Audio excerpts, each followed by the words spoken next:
CBSE, Biology, Class 12, Chapter 5, Principles of Inheritance.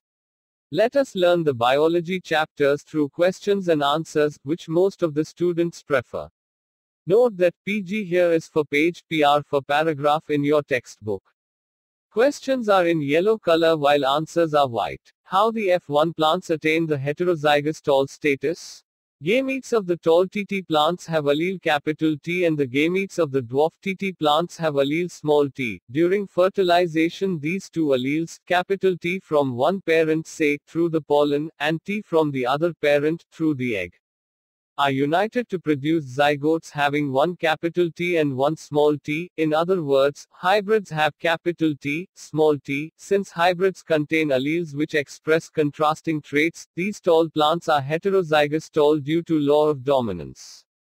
How we can understand the formation of F1 and F2 plants? Production of gametes by the parents, formation of zygotes. The F1 and F2 plants can be understood from a diagram called Punnett square, which was developed by a British geneticist, Reginald C. Punnett. What is Punnett square and how it is used? It's a graphical representation to calculate the probability of all possible genotypes of offspring in a genetic cross. Possible gametes are written on two sides, usually top row and left columns. All possible combinations of alleles are represented in boxes below, finally generating a square output.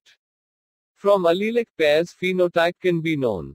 Externally, is it possible to distinguish the plants capital T and capital T small t? Why it is so? No, it is not possible to distinguish the capital T and capital T small t plants, because both are tall plants. Within the genotypic pair capital T small t, only one character T, tall, is expressed. Hence the character capital T or tall is said to dominate over the other allele small t or dwarf trait. Due to this dominance of one trait, that's capital T, over the other, that's small t, all the F1 plants are tall plants, though the genotype is capital T small t. How Mendel used mathematical ratio to illustrate the results of F2 plants? In F2 plants, 3/4 of the plants are tall, though genotypically 1/2 capital T small t and only 1/4 are capital TT. This leads to a phenotype ratio of 3/4 tall, 1/4 capital T plus 1/2 capital T small t, and 1/4 small t. That's a 3:1 ratio. But a genotypic ratio of 1:2:1.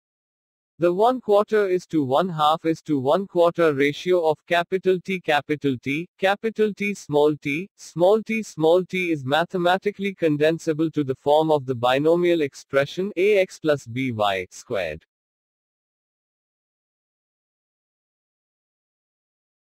How Mendel confirmed that dwarf plants are homozygous after the results of F2? Mendel self-pollinated the dwarf F2 plants, which continued to generate dwarf plants in F3 and F4 generations. Thus, he concluded that the genotype of the dwarfs was homozygous, that's small t. End of this part. Dear students, share your doubts and questions to this email given below. The question answers of this chapter will be continued in the next video of CBSE Biology Class 12.